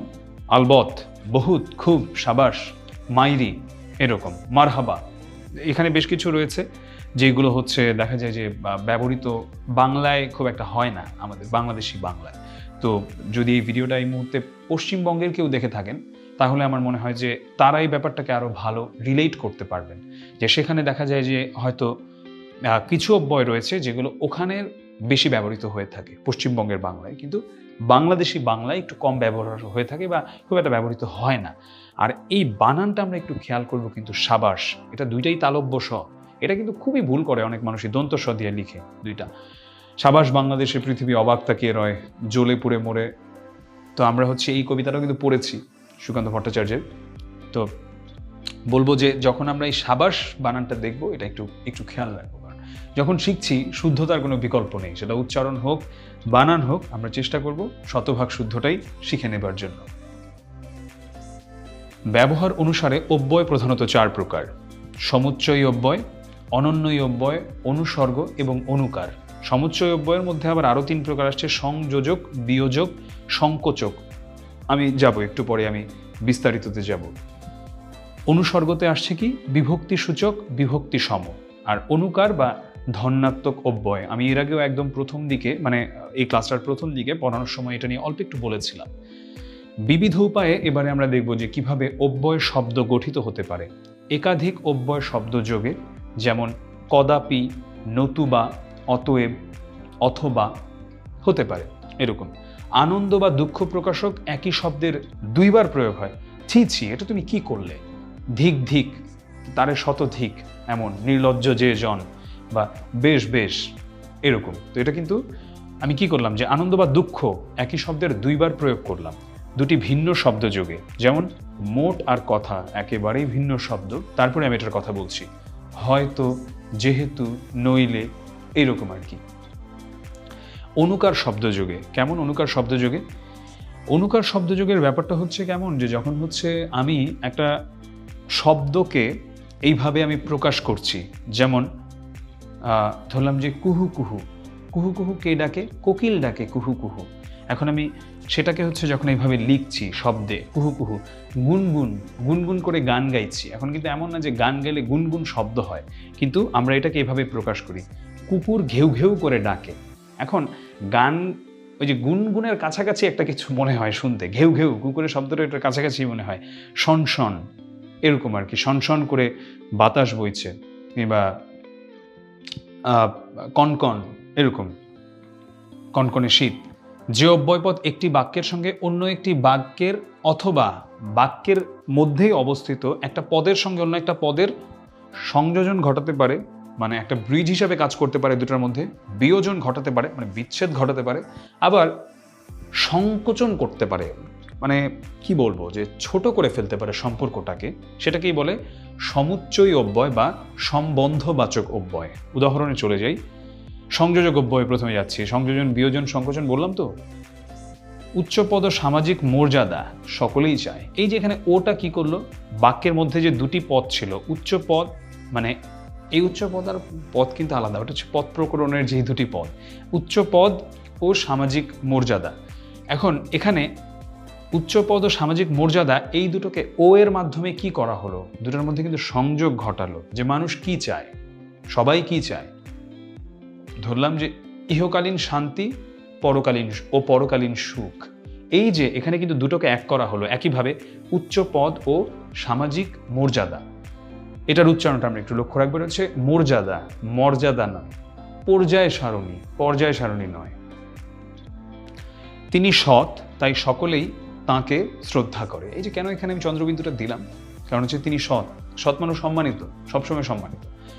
তাই অব্যয়টি 2টি বাক্যের সংযোজন ঘটাচ্ছে। কিন্তু আমি কিন্তু বলেছিলাম যে বাক্যে অবস্থিত 2টা পদের মধ্যে সংযোজন ঘটাতে পারে, উদাহরণ দিলাম উপরে। 2টা বাক্যের মধ্যেও কিন্তু সেটা ঘটাতে পারে, যেটা হচ্ছে আমরা ইংরেজিতে দেখতে পাই অ্যান্ড যেই কাজটা করে কনজাংশনে। তিনি সৎ, তাই সকলেই তাকে শ্রদ্ধা করে। এখানে আমরা কি বলছি, তাই 2টি বাক্যের সংযোজন ঘটাচ্ছে। তিনি সৎ, এটা একটা বাক্য, সকলেই তাকে শ্রদ্ধা করে, এটাও আরেকটা বাক্য। 2টার সংযোজন ঘটাচ্ছে কে? তাই, এই অব্যয়টা। তাই এটা হচ্ছে সংযোজক অব্যয়। আর অধিকন্তু, সুতরাং এগুলো হচ্ছে সংযোজক অব্যয় হিসেবে ব্যবহৃত হয়। বিয়োজক অব্যয়, হাসেম কিংবা কাশেম এর জন্য দায়ী। তাহলে এখানে আসলে হচ্ছে কি, হাসেম এবং কাশেমের যেই মানে সম্বন্ধটা, এটার মধ্যে বিয়োগ ঘটাচ্ছে, কিন্তু এখানে বিয়োগ ঘটাচ্ছে, বাদ দিচ্ছে। এই জন্যই হচ্ছে আমরা বলবো এটাকে বিয়োজক অব্যয়। মন্ত্রের সাধন কিংবা শরীর পাতন, এখানে কিংবা অব্যয়টি দুটি বাক্যাংশের বিয়োজক। এখানে হচ্ছে আমরা দেখছিলাম যে দুটি বাক্যাংশ, মন্ত্রের সাধন কিংবা শরীর পাতন। আমরা চেষ্টা করেছি বটে কিন্তু কৃতকার্য হতে পারেনি। এখন এই যে এখানেও যদি আমি দেখি, এখানে কিন্তু অব্যয় দুটি বাক্যের বিয়োজক। দুটি বাক্য কি? আমরা চেষ্টা করেছি বটে, কৃতকার্য হতে পারেনি। এই যে দুটা বাক্য, এখানে কিন্তু দিয়ে কি বোঝালো? দুটার মধ্যে বিয়োজক, বিয়োজক হিসেবে কাজ করলো। বা, অথবা, নতুবা, না, হয়, নয়তো শব্দগুলো বিয়োজক অব্যয়। এরকম আমরা একটা খুবই কমন একটা উদাহরণ পড়ে এসেছি ছোটবেলা থেকে ইংরেজি বইয়ে, he is poor but honest, যেটা আসলে একটা অসম্ভব নেতিবাচক একটা বাক্য, যে তিনি গরিব কিন্তু সৎ। তার মানে কি? তিনি গরিব হলে কি তাকে অসৎ হতেই হবে? আর ধনী মানে কি সৎ? ধনী মানুষ কি অসৎ হতে পারে না? তো আসলে এই বাক্যটা উদাহরণ দেবার জন্য ঠিক আছে, কিন্তু বাক্যটাকে যদি আসলে এমনিতে দেখা হয়, সেটা আসলে আমার কাছে মনে হয় যে এটা নিতান্তই একটা অযৌক্তিক এবং নেতিবাচক একটা বাক্য। তো আমরা সেটাকেও একটা উদাহরণ হিসেবে টানতে পারি যে তিনি গরিব কিন্তু সৎ। তো সেটা কেউ কি দাঁড়ায়? তো কিন্তুটা এখানে কি হচ্ছে? কিন্তুটা হচ্ছে এখানে বিয়োজন ঘটাচ্ছে আর কি, তাই ওটা হচ্ছে বিয়োজক অব্যয়। এবারে আসি সংকোচক অব্যয়। বলছিলাম যেটাকে সংকোচন করে ফেলে অব্যয় যখন। তিনি বিদ্বান অথচ সৎ ব্যক্তি নন। এই যে এখানে কিন্তু জিনিসটা এমন হয়ে গেল যে সংকোচ, অথচ অব্যয়টি কি করলো? দুটা বাক্যের মধ্যে ভাবের একটা সংকোচ করে ফেললো জিনিসটাকে। মানে জিনিসটাকে কিভাবে যেন দেখে মনে হচ্ছে যে জিনিসটাকে হচ্ছে অনেকটুকু, এখানে জিনিসটাকে হচ্ছে অনেকটাই বলবো যে ছোট করে ফেললো, বা জিনিসটাকে হচ্ছে যেই প্রসারণটা ছিল, যে বড় অবস্থাটা ছিল, সেখান থেকে এটাকে যেন চুপসে ফেলার মতো করে দিল। বরং, কিন্তু, বরং এই শব্দগুলো সংকোচক অব্যয় হিসেবে ব্যবহৃত হয়। যেমন এখানে কি তিনি বিদ্বান বা তিনি অনেক শিক্ষিত মানুষ অথচ সৎ ব্যক্তি নন। কিন্তু এটা দিয়েও বলা যায় যে তিনি অনেক ভালো চাকরি করেন বা তিনি বিসিএস ক্যাডার কিন্তু সৎ নন, এরকম। তো এইখানে কি হচ্ছে? যখন অথচ, কিন্তু এগুলো ব্যবহার করছি, এখানে যে ভাবটা রয়েছে বাক্যের, সেটা সংকোচ হয়ে যাচ্ছে। এবারে আমরা আসি অনন্যই অব্যয়। যে সকল অব্যয় বাক্যের অন্য পদের সঙ্গে কোনো সম্বন্ধ রাখবে না, স্বাধীনভাবে সে নানাবিধ ভাব প্রকাশ করবে, তাদেরকে আমরা অনন্যই অব্যয় বলবো।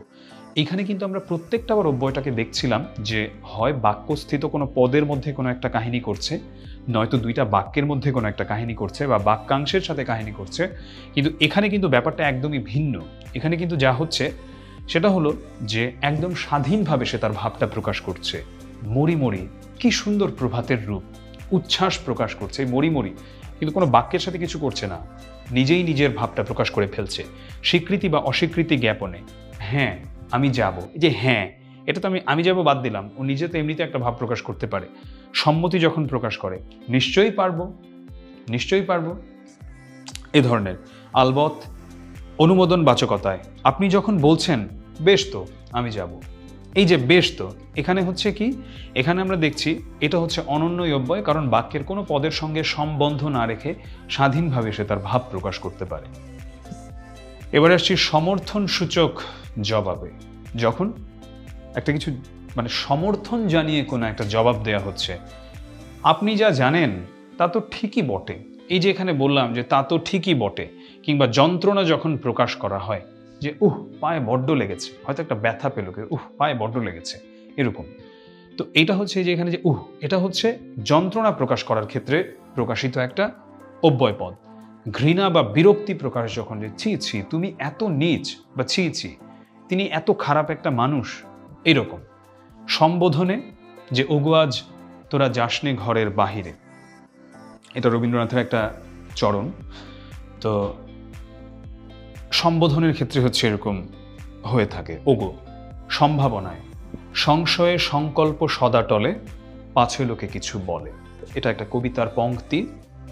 তো এখানে আমরা দেখতে পাচ্ছি যে এখানে সম্ভাবনার ক্ষেত্রে পাছে লোকে কিছু বলে, মানে যদি লোকে কিছু একটা বলে আমার পেছনে।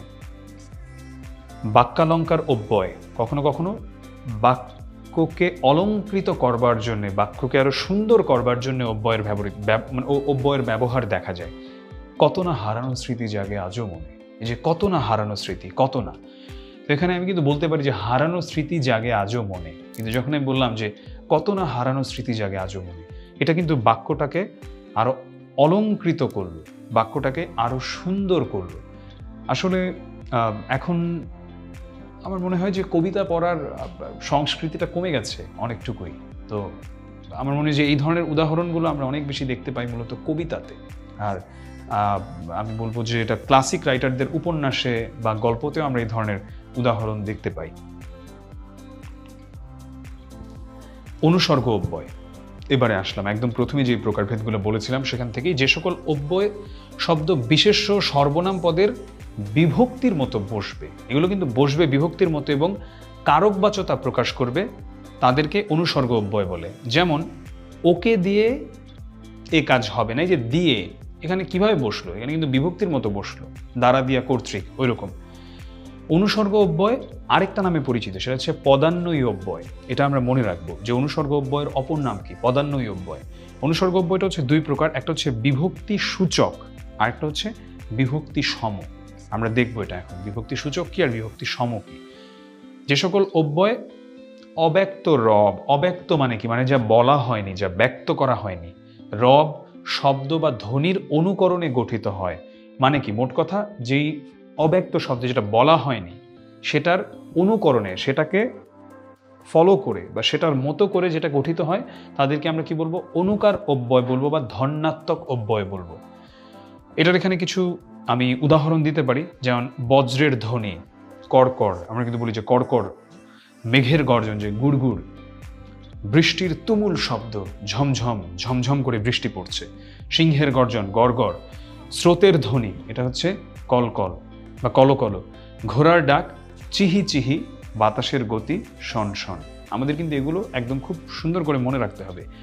অনুভূতিমূলক অব্যয় অনুকার অব্যয়ের অন্তর্গত। এই যে এখানে অনুভূতিমূলক অব্যয়, এই অব্যয়গুলো কেমন, যেমন আমরা যখন অনুভূতি প্রকাশ করি, যেমন ধরুন একটা গ্রামের দুপুরের কথা বলা হচ্ছে, যেই গ্রামটা হচ্ছে আমাদের সেই সবুজ শ্যামল গ্রাম বাংলার কথা, এখনকার দিনের অর্ধেক শহর অর্ধেক গ্রামের মাঝামাঝি গ্রাম না, তো সেখানের একটা অলস দুপুরের কথা বলা হচ্ছে। তখন আমি বললাম যে অলস দুপুরে সেখানে প্রকৃতিও যেন ঘুমিয়ে গেছে, চারিদিকে কেমন একটা মানে একটা খা খা অবস্থা এরকম। তো এটা হচ্ছে আমরা বলতে পারি যে এখানে একটা শূন্যতাবাচক এমন একটা কিছু বোঝাচ্ছে।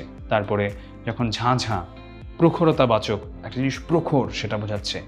টনটন, ব্যথায় টনটন করছে, ভয়ে গা ছমছম করছে। তারপরে যেটা বলি যে চকচক করিলেই শোনা হয় না, কিংবা আমরা বললাম যে টলমল, কিংবা যখন বলছি যে খটখট, এরকম। এটা হচ্ছে অনুভূতিমূলক অব্যয় আমরা যখন, বা কচকচ এরকম।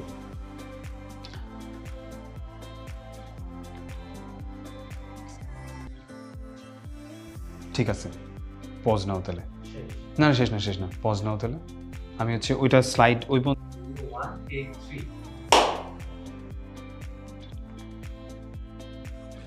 কতগুলো অব্যয় বাক্যে ব্যবহৃত হলে নাম বিশেষণ, ক্রিয়া বিশেষণ ও বিশেষণীয় বিশেষণের অর্থবাচকতা প্রকাশ করে থাকে।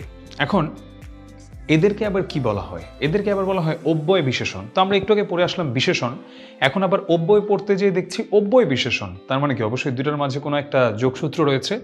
নাম বিশেষণ আমরা দেখি এটা কেমন, অতি ভক্তি চোরের লক্ষণ, ভাব বিশেষণ আবার যেতে হবে, ক্রিয়া বিশেষণ অন্যত্র চলে যায়। মানে এখানে আসলে ব্যাপারটা কি হচ্ছে, আমরা যদি একটু লক্ষ্য করি তাহলে এখানে আমরা দেখতে পাচ্ছি যে এখানে আমরা বিশেষণের একটা ছোঁয়া যেমন পাচ্ছি, তার পাশাপাশি কিন্তু আমরা এই বাক্যের মধ্যে এটার যে ব্যবহারটা দেখতে পাচ্ছি, সেখানে কিন্তু আমরা মানে বলছি যে অব্যয়েরও কিছু ব্যাপার স্যাপার আমরা দেখতে পাচ্ছি।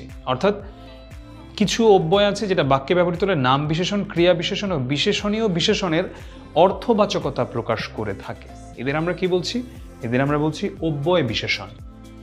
এবারে আমরা আসছি কতগুলো যুগ্ম শব্দ পরস্পরের উপর নির্ভরশীল হলে সেগুলোকে কি বলে, নিত্য সম্বন্ধীয় অব্যয়। কতগুলো যুগ্ম শব্দ যখন পরস্পরের উপর নির্ভরশীল হয়, এটার মানেটা কি, যেমন যথা, তথা, যত, তত, এ ধরনের। তো এটার একটা উদাহরণ আমি ওখানে দিয়েছি যে যথা ধর্ম তথা জয়, কিংবা যত গর্জে তত বর্ষে না, মানে কি যত গর্জে তত বর্ষে না মানে হচ্ছে যে যেই পরিমাণ গর্জন হচ্ছে সেই পরিমাণ বৃষ্টি আসলে হচ্ছে না। মোট কথা যেই পরিমাণ মানে কথাবার্তা দেখে যা মনে হয় দিন শেষ আসলে কাজের বেলায় তেমন কিছু না, কাজের বেলায় ঠন ঠন।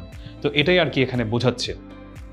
তপ্রত্যয়ান্ত অব্যয়, এরকম তৎসম অব্যয় বাংলায় আমরা ব্যবহৃত হতে দেখি। যেমন ধর্ম তো বলছি, এই যে দুর্ভাগ্যবশত পরীক্ষায় ফেল করেছি, অন্তত তোমার যাওয়া উচিত, জ্ঞানত মিথ্যা বলি। এটা মানে কি? এটার মানে হচ্ছে যে জ্ঞানত মানে হচ্ছে জ্ঞান, মানে আমার যতটুকু জ্ঞান রয়েছে সেটার হিসেবে আমি বলছি যে না, মানে মিথ্যা বলিনি আমি, এরকম। এবারে আমরা আসছি যে আর পুনরাবৃত্তির অর্থে এটা বলে, মানে একটা জিনিসের যখন রিপিট করা বোঝায় ওদিকে আর যাব না, নির্দেশ দেওয়া অর্থে বলো আর কি চাও, যখন আর কি চাও নির্দেশ অর্থে। নিরাশায় সেদিন কি আর আসবে, এমন একদম মানে আশা নেই এমন। বাক্যালঙ্কারে, যেটা আগে বলেছিলাম যে বাক্যটাকে আরো সুন্দর করার জন্য, অলঙ্কৃত করার জন্য, আর কি বাজবে বাঁশি, এরকম। ও সংযোগ বোঝানোর জন্য, করিম ও রহিম দুই ভাই, সিয়াম ও শাকিল দুই বন্ধু। সম্ভাবনায়, আজ বৃষ্টি হতেও পারে, এই যে সম্ভাবনা হতেও পারে, এই যে ও। তুলনায়, ওকে বলাও যা না বলাও তা, তুলনা করলাম দুইজনের মধ্যে। স্বীকৃতি জ্ঞাপনে, খেতে যাবে, গেলেও হয়, এমন। হতাশা যখন জ্ঞাপন করছি, এত চেষ্টাতেও হলো না, এরকম। এবারে যখন কি বা কি কোনটাতে আসছি, কি কি এর ব্যাপারটা আমি এর আগে বহুবার বলেছি, তারপরে ওটা দেখা যায় যে অনেকের একটু আরো জানা দরকার। আমরা যখন দেখবো যে যদি উত্তরটা হয় হ্যাঁ বা না, তাহলে হ্রস্বইকার দিয়ে ব্যবহার করব। অর্থাৎ যেমন তুমি কি যাবে, এটার উত্তর হ্যাঁ বা না দিয়ে দেওয়া যায়, আর বাকি সব জায়গাতে দীর্ঘইকার দিয়ে। তোমার নাম কি, এটা তো হ্যাঁ বা না বলার কিছু নেই। বা তুমি কি খাচ্ছ, এটা তো হ্যাঁ বা না দিয়ে বলার কিছু নেই। কিন্তু যদি বলি তুমি কি খাচ্ছ, এটা হ্যাঁ খাচ্ছি, এই হ্যাঁ বা না খাচ্ছি না, এরকম। তুমি কি বাড়ি যাচ্ছ, না। বিরক্তি প্রকাশ করার জন্য, কি বিপদ, লোকটা যে পিছু ছাড়ে না। সাকুল্য অর্থে, কি আমির কি ফকির, একদিন সকলকেই যেতে হবে, এরকম। বিড়ম্বনা প্রকাশে, তোমাকে নিয়ে কি মুশকিলেই না পড়লাম, এরকম। না, না কেমন নিষেধ অর্থে, এখনো যেও না, এখন যেও না। বিকল্প প্রকাশ, তিনি যাবেন, না হয় আমি যাব। ধরলাম ফারদিন ক্লাস নিবে, না হয় আমি ক্লাস নিব। আদর প্রকাশে বা অনুরোধে, আরেকটা মিষ্টি খাও না খোকা, এমন আমাদের অনেক সময় দেখা যায় না যে অনেক আন্টি বলে যে বাবা আরেকটু খাও না, এরকম। সম্ভাবনায়, তিনি নাকি ঢাকায় যাবেন, তিনি নাকি ঢাকায় যাবেন, সম্ভাবনা বোঝাচ্ছি। বিস্ময় প্রকাশ করে, কি করেই না দিন কাটাচ্ছ, এরকম। তুলনা যখন করছি, ছেলে তো না যেন একটা হিটলার। এখানে আসলে হিটলার যেমন একজন একনায়ক ছিলেন, তো তেমন ওটা বোঝানোর জন্য আসলে আর কি এইভাবে বলা হচ্ছে, ছেলে তো না যেন একটা হিটলার। যেমন আমরা এটা অনেক সময় শুনে থাকি, আমাদের অনেক সময় বাবা বা দাদার প্রজন্মের মানুষজন ব্রিটিশদের সাথে তুলনা করে কিন্তু অনেক সময় মানে সেটা হচ্ছে কি বলবো যে সেটা কৌতুকের ছলে বলে থাকেন অনেক সময় যে একদম যেন ব্রিটিশ, এরকম আর কি। উপমা, যখন কোনো কিছুর সাথে তুলনা করা হচ্ছে, মুখ যেন পদ্ম ফুল। প্রার্থনা, খোদা যেন তোমার মঙ্গল করেন। তুলনা যখন করছি যে ইস ঠান্ডা যেন বরফ, এরকম, মানে এতটাই ঠান্ডা, তুলনা করছি বরফের সঙ্গে। যখন অনুমান করছি, লোকটা যেন আমার পরিচিত মনে হলো, অনুমান করলাম, সতর্ক করার জন্য। সাবধানে চলো, যেন পা পিছলে পড়ে যেও না। ব্যঙ্গ যখন, মানে ব্যঙ্গ করি একটা জিনিস নিয়ে, হাসাহাসি করি, এমন আর কি। ছেলে তো নয় যেন ননির পুতুল, মানে আছে না এমন, ধরলাম যে অনেকে হয়তো সে এটা বলছে যে না সে মানে সে কখনো নিজের কাপড়টাও ধোয়নি, কিংবা সে নিজে হাত দিয়েও খায়নি, তাকে খাইয়ে দেওয়া হয়েছে, তা এমন আর কি। তখন আমরা অনেক সময় ব্যঙ্গ করে বলি না যে ছেলে তো নয়, এটা যেন একটা ননির পুতুল, এরকম আর কি। তো এবারে কয়েকটা অনুশীলনে আসি। কোনটা সংযোগ জ্ঞাপক সর্বনাম, অবশ্যই এটা পারা উচিত, আমি পড়িয়েছি। সর্বনাম পদ কয় প্রকার, এটাও পারা উচিত, সবগুলোই পারা উচিত, কারণ আমি যা যা পড়িয়েছি ওখান থেকেই দিয়েছি, এটাও অবশ্যই পারা উচিত। ব্যঙ্গ প্রকাশক অব্যয় আছে কোথায়, মাত্র পড়ালাম এটা। এবারে চলে যাচ্ছি ক্রিয়াপদে, ইংলিশে যেটা হচ্ছে ভার্ব। যে পদ দ্বারা সহজ কথায় কাজ করা বোঝায় সেটাই হচ্ছে ক্রিয়াপদ। বাক্যের অন্তর্গত যে পদ দ্বারা কোনো পুরুষ কর্তৃক নির্দিষ্টকালে কোনো কার্যের সংঘটন বোঝায়। এই সংজ্ঞাগুলো দেখে আমার কাছে আমার শ্রদ্ধেয় নরেন বিশ্বাস স্যারের কথা মনে পড়ে যায়। আসলে সরাসরি তার ক্লাস পাবার সৌভাগ্য হয়নি, কিন্তু মানে তার ক্লাস আমি করেছি, তার রেকর্ডেড ক্লাস। তো খুব কিছু দুর্লভ কিছু কালেকশন নরেন বিশ্বাস স্যারের। তো তিনি হচ্ছে একবার একটা কথা বলেছিলেন যে সুশীতল সমীরণ লিখতে যদি শঙ্কা জাগে চিত্তে লিখিস না, লিখে দিস ঠান্ডা হাওয়া। মানে যে সুশীতল সমীরণ মানে কি, মানে হচ্ছে ঠান্ডা বাতাস। তো এটা লিখতে গিয়ে যদি আমার মনের মধ্যে অনেক সন্দেহ বা ভয় কাজ করে, তো দরকারটা কি, ঠান্ডা বাতাস লিখে দিলেই তো হয়। তো এখানেও আসলে আমাদের বইয়ের ভাষায় সংজ্ঞাগুলোকে অনেক কাহিনী করে লেখা থাকে। সহজ কথায় যেখানে কাজ করা বোঝায় কর্তার দ্বারা, মানে পুরুষের দ্বারা, সেটাই হচ্ছে আমাদের কর্তা পুরুষ, যেটাই হোক সহজ কথায় কাজ করা বোঝায়, সেটাই হচ্ছে আমাদের ক্রিয়াপদ। এবারে আমরা আসছি বিবিধ অর্থে ক্রিয়াপদকে বিভিন্নভাবে ভাগ করা হয়ে থাকে। তো ভাব প্রকাশের দিক দিয়ে প্রথমে আমরা দুইভাবে দেখব, সমাপিকা ক্রিয়া এবং অসমাপিকা ক্রিয়া। সমাপিকা ক্রিয়া হচ্ছে বাক্যকে যখন ক্রিয়াটা সমাপ্ত করে, শেষ করে। ছেলেরা খেলা করছে হচ্ছে এখানে ক্রিয়া, বাক্যটা কিন্তু শেষ হয়েছে। এবছর বন্যায় ফসলের ক্ষতি হয়েছে শেষ, কিন্তু এটা বাক্যটা অসমাপিকা ক্রিয়া। এই ক্রিয়াটা হচ্ছে বাক্যকে সমাপ্ত করতে পারে না, সেটাকে হচ্ছে আমরা বলি অসমাপিকা ক্রিয়া। যেমন প্রভাতে সূর্য উঠলে, এই যে প্রভাতে সূর্য উঠলে তারপর কি করব, আমি হাঁটতে বেরোবো, আমি সাইকেল নিয়ে বেরোবো, নাকি আমি বিশ্ববিদ্যালয়ের উদ্দেশ্যে রওনা করব, অনেক কিছুই হতে পারে। কিন্তু যে উঠলে, এর শুধু এতটুকু দিয়ে কিন্তু বাক্যটা শেষ হয় না, তাই এটা অসমাপিকা। আমরা হাত মুখ ধুয়ে, হতে পারে নাস্তা করতে বসবো, হতে পারে খেতে বসবো, হতে পারে পড়তে বসবো, হতে পারে অন্য কোনো কাজ করতে বসবো, তো অনেক কিছুই হতে পারে আর কি। তো এগুলো হচ্ছে অসমাপিকা ক্রিয়া, যেখানে বাক্যটাকে সমাপ্ত করতে পারে না ক্রিয়াপদটা। অন্যান্য আরও কিছু প্রকারভেদ রয়েছে, যেমন 6টা প্রকারভেদ আমি এখানে দেখিয়েছি। অকর্মক ক্রিয়া, সকর্মক ক্রিয়া, দ্বিকর্মক ক্রিয়া, প্রযোজক ক্রিয়া, যৌগিক ক্রিয়া, মিশ্র ক্রিয়া। সকর্মক ক্রিয়া হচ্ছে যে ক্রিয়াতে কর্মপদ থাকে, যেমন বাবা আমাকে একটি কলম দিয়েছেন। এখন কর্মপদটা কি? কর্মপদটা হচ্ছে ক্রিয়াকে যখন আমরা প্রশ্ন করি কি, কে বা কাকে দিয়ে, তখন হচ্ছে আমরা কর্মপদটা পাই। কর্মপদ আবার দুই প্রকার, একটা হচ্ছে মুখ্য কর্ম আর একটা হচ্ছে গৌণ কর্ম। আমি এটা নিয়ে বিস্তর আলোচনা করব না এখানে, আমি হচ্ছে খুব সংক্ষেপে বলে দিচ্ছি। যেমন বাবা আমাকে একটি কলম দিয়েছেন, এখানে কি বললাম, যে ক্রিয়াতে কর্মপদ থাকে। এখন এখানে যদি বলি, আমি কি বলছিলাম যে কে বা কি দিয়ে যখন প্রশ্ন করা হয়, এখানে ক্রিয়াপদ কোনটা, দিয়েছেন, কি দিয়েছেন, কলম দিয়েছেন, এটা হচ্ছে একটা কর্মপদ, এবং এটা হচ্ছে মুখ্য কর্ম, মানে যেটা হচ্ছে কি দিয়ে প্রশ্ন করলে বস্তুবাচক যেটা থাকে সেটা হচ্ছে মুখ্য কর্ম। আর কে দিয়ে যখন প্রশ্ন, কে দিয়েছেন, তখন কিন্তু আসছে বাবা হচ্ছে ব্যক্তিবাচক, তিনি হচ্ছেন এখানে গৌণ কর্ম। আমরা এটা মনে রাখবো কিন্তু, যে যেটা হচ্ছে বস্তুবাচক সেটা হচ্ছে মুখ্য কর্ম, আর যেটা হচ্ছে ব্যক্তি তিনি হচ্ছেন গৌণ কর্ম। অকর্মক ক্রিয়া, যে বাক্যে কোনো কর্মপদ থাকে না, তাকে অকর্মক ক্রিয়া বলে। মেয়েটি হাসে, এখন এটাকে কি দিয়ে প্রশ্ন করি আমরা, মেয়েটি হাসে, কি হাসে, বা আমি যদি কাকে দ্বারা প্রশ্ন করি, এটা তো কোনো উত্তর আসতে পারে না এখান থেকে। তো এটা হচ্ছে তাই অকর্মক ক্রিয়া। আর দ্বিকর্মক ক্রিয়া, যে ক্রিয়ার দুটি কর্ম থাকে তাকে দ্বিকর্মক ক্রিয়া বলে। আসলে এখানে সকর্মক ক্রিয়ার মধ্যেই দ্বিকর্মক ক্রিয়া আসলে পড়ে যায় এক হিসাব করলে। যেমন এই একই উদাহরণটাই আমি এখানে দিয়েছি, বাবা আমাকে একটি কলম দিয়েছেন, বা আমি এখানে আরেকটা একটা উদাহরণ দিতে পারি, যে বললাম শিক্ষক ছাত্রদের বই পড়াচ্ছেন। এখন এখানে আমরা ভাবি যে পড়াচ্ছেন, কি পড়াচ্ছেন, বই পড়াচ্ছেন, এটা একটা কর্মপদ। কে পড়াচ্ছেন, শিক্ষক পড়াচ্ছেন, তার মানে দুইটা কর্মপদ আসলো। তো এটা হচ্ছে দ্বিকর্মক ক্রিয়া। আর মুখ্য কর্ম গৌণ কর্মের ব্যাপারটাও লক্ষ্য রাখতে হবে। কি পড়াচ্ছেন, বই পড়াচ্ছেন, বস্তুবাচক, এটা হচ্ছে মুখ্য কর্ম।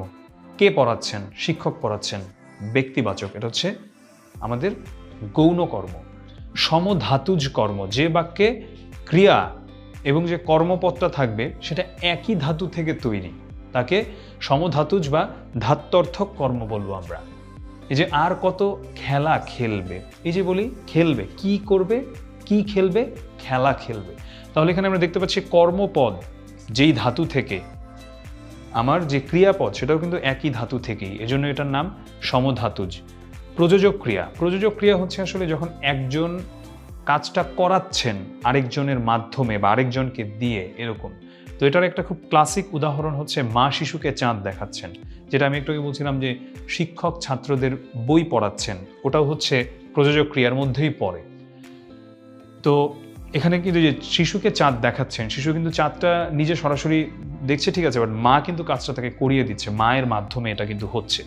নাম ধাতু বিশেষ্য বিশেষণ ধন্যাত্মক অব্যয়ের পরে আপ্রত্যয় যোগে যখন গঠিত হয়, এখানে কি হচ্ছে যে বেত, এটা কি, এটা হচ্ছে ধরলাম একটা বিশেষ্য পদ, সেটা বিশেষণও হতে পারে বা ধন্যাত্মক অব্যয় হতে পারে।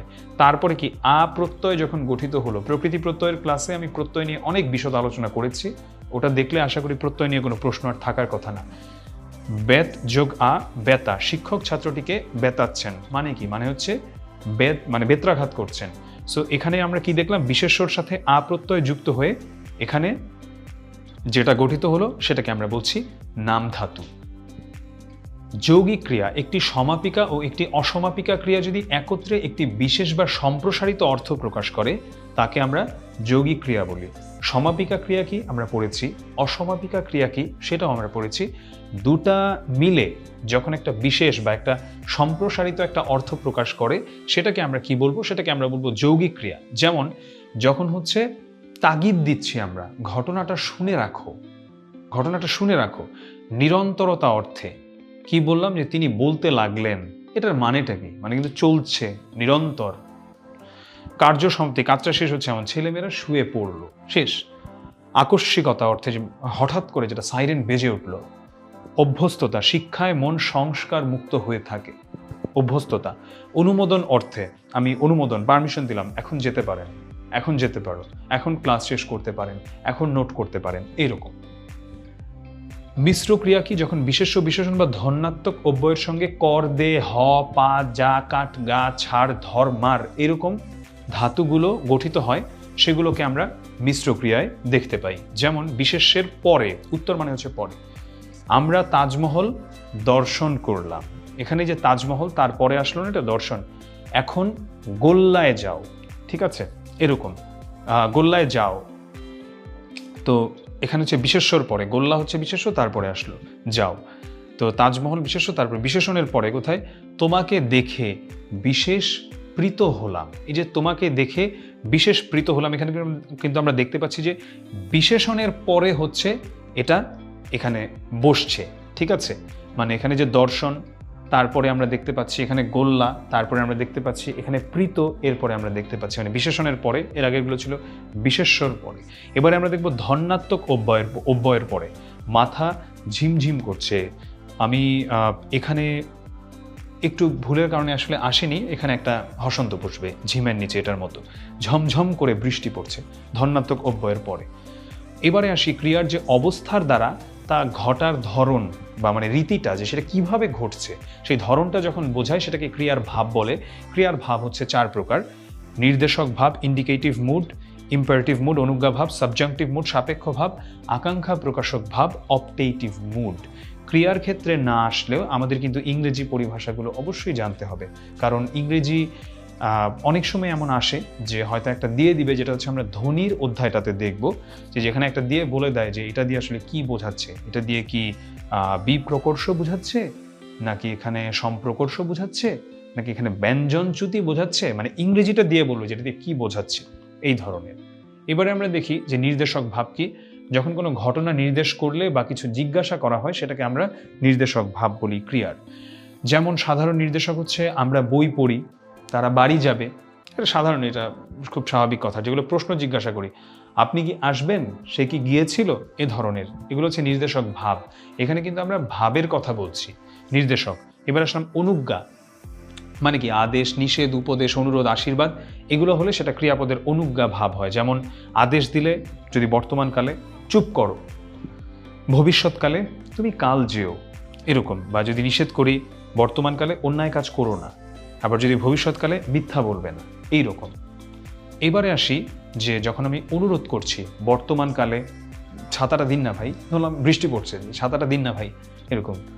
ভবিষ্যৎকালে আপনারা আসবেন, এরকম ভাব বুঝাচ্ছি আর কি। উপদেশ যখন দিচ্ছি, যেমন অনেক সময় বলেন আমরা যে মন দিয়ে পড়ো, বা আপনি মন দিয়ে পড়ুন, ইনশাআল্লাহ আপনি যেই চাকরির জন্য চেষ্টা করছেন সেটা আপনার হয়ে যাবে, এরকম। ভবিষ্যৎকালে স্বাস্থ্যের প্রতি দৃষ্টি রেখো। সাপেক্ষ ভাব, একটি ক্রিয়ার সংঘটন অন্য একটি ক্রিয়ার উপর নির্ভর করলে, মোট কথা একটি ক্রিয়া যে হচ্ছে সেটা যদি আরেকটা ক্রিয়ার উপর যদি সেটা নির্ভর থাকে তখন হচ্ছে যেই ক্রিয়াটা নির্ভরশীল সেটাকে সাপেক্ষ ভাব ক্রিয়া বলা হয়। যেমন তিনি ফিরে এলে সব কিছুর মীমাংসা হবে। তার মানে কি, তিনি ফিরে এলে, তাহলে এটার উপর কিন্তু নির্ভর করছে, তার ফিরে আসায় এলে, এটা হচ্ছে এখানে কি সাপেক্ষ ভাব, এটা বোঝাচ্ছে, উদ্দেশ্য বোঝাতে, ভালো করে পড়লে সফল হবে। ইচ্ছা করছি বা যখন কোনো কামনা করছি যে আজ বাবা বেঁচে থাকলে আমার তো কষ্ট হতো না, এই যে বেঁচে থাকলে, এটা কি বোঝাচ্ছি এখানে আমি, ইচ্ছা বা কামনা। আকাঙ্ক্ষা প্রকাশ যখন হয়, যে ক্রিয়াপদের বক্তা সোজাসুজি কোনো ইচ্ছা বা আকাঙ্ক্ষা প্রকাশ করে তাকে হচ্ছে আকাঙ্ক্ষা প্রকাশক ভাবের ক্রিয়া বলা হয়। যেমন সে যাক, বা যা হয় হোক, সে একটু হাসুক, এরকম, মানে একটা আকাঙ্ক্ষা, একটা ইচ্ছা প্রকাশ করা হচ্ছে যখন। এবারে আসি কোনটা মিশ্র ক্রিয়া, অবশ্যই পারা উচিত, আমি পড়িয়েছি মাত্র। কোন বাক্যটি সাপেক্ষ ভাব প্রকাশ করছে, এটাও কিন্তু আমি একটু আগে বুঝিয়েছি সে সাপেক্ষ ভাব কি। তো এই ছিল মোটামুটি আমাদের পদ প্রকরণ নিয়ে পড়া, এবং পদ প্রকরণ নিয়ে আমি আজকে যতটুকু সম্ভব আমি কিন্তু চেষ্টা করেছি পুরো জিনিসটাকে বিশ্লেষণ করবার। এছাড়াও আমাদের যে রিসোর্সেসগুলো রয়েছে আমি সবাইকে বলবো যে সেগুলো ফলো করতে, আর ক্লাস পুরোটা যতটুকু সম্ভব সেটা হচ্ছে নোট ডাউন করে নিতে, এবং সেটা একটু চোখ বুলিয়ে নিতে, আবার সেটা 2 ঘন্টা পরে হোক, আগামীকাল হোক, একটু 1-2 বার রিভিশন দিলে, আর নিয়মিত যেই প্রশ্নগুলো রয়েছে সেইগুলো যদি টেস্টগুলো একটু নিজে নিজে দেওয়া যায়, বিগত বছরের প্রশ্নগুলো সমাধান করা যায়, তাহলে পদ প্রকরণ সম্পর্কিত কোনো সমস্যা আশা করি হবে না, এবং যে কোনো প্রতিযোগিতামূলক পরীক্ষায় নিশ্চিন্তে আপনি সবগুলো উত্তর একদম শুদ্ধভাবে করে আসতে পারবেন। সবার প্রতি রইল অনেক অনেক শুভকামনা।